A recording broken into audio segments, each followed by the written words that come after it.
Well, I've served Cedar Bluff community, our District 18, for about 26 years through Cedar Bluff PTSA, Knox County PTA.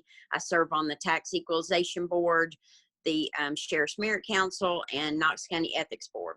And so I've served our community on many different aspects over the years. I thought this is an excellent opportunity to throw my hat in and serve on a different level for the state, for Knox County and District 18. And it just seemed the right time. And I've got the time and the energy and the dedication to our community, and I'm looking forward to it. We had a 78% downturn in my own company. So digging our way back out of that has been a challenge. And that's one of the things that I would really like to help the administration with and work on in the next legislative session if elected, is really working toward effective and efficient government. How we're going to have, I would predict a deficit. I mean, when you look around, people are not spending money. So there's sales tax dollars that are not being collected. That's going to create a tremendous burden on the upcoming budget. And so I certainly have experience in that. I was not for shutting down our state and our counties and everything immediately.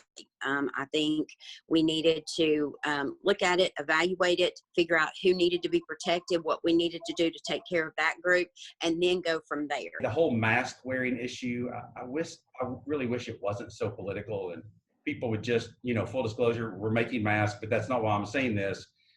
People would just wear masks, practice social distancing, and let's see how that works. It scares me when we start closing back businesses, and I'm really hoping that we don't have to go back and close down all businesses. I might understand closing down bars and things like that. Our boys are here and they're raising their families. We have our our grandchild, and it's a little girl.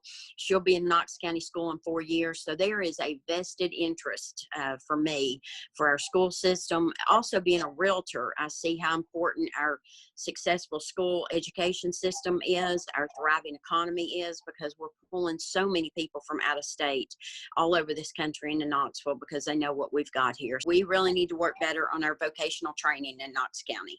So that's one of the things that I really, really want to work on. And supporting our law enforcement is another huge issue for me. Sitting on the Sheriff's Merit Council has really given me a bird's eye view of what our officers deal with on a daily basis. And so to me, it's just very important to keep our men and women in blue safe and also protected and supported. We need to give our kids access to the greatest education that we possibly can, and take care of our teachers and our administration to the extent that we possibly can. It's all about dollars, so we have to find those dollars to make that happen. The business knowledge that I have, making a payroll, knowing how hard it is to make a payroll, how legislation that impacts small business, how it really does, it can impact small business in a negative way.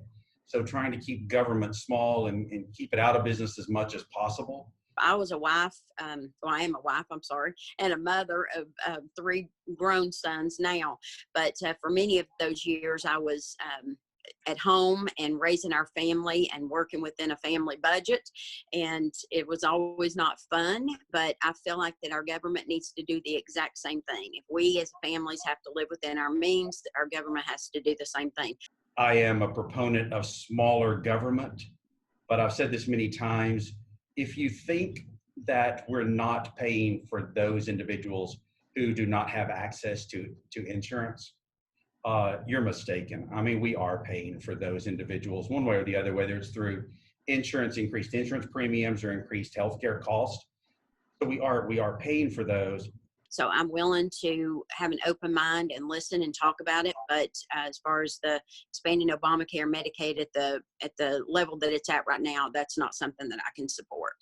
I might not be the purist, that some people may want, but I feel like I am a thoughtful Republican. I look at things with an open mind, and I don't start in my decision-making process with what's the Republican decision. I think I land a little bit more towards the conservative side than my opponent. And I think that's where our difference lie right there.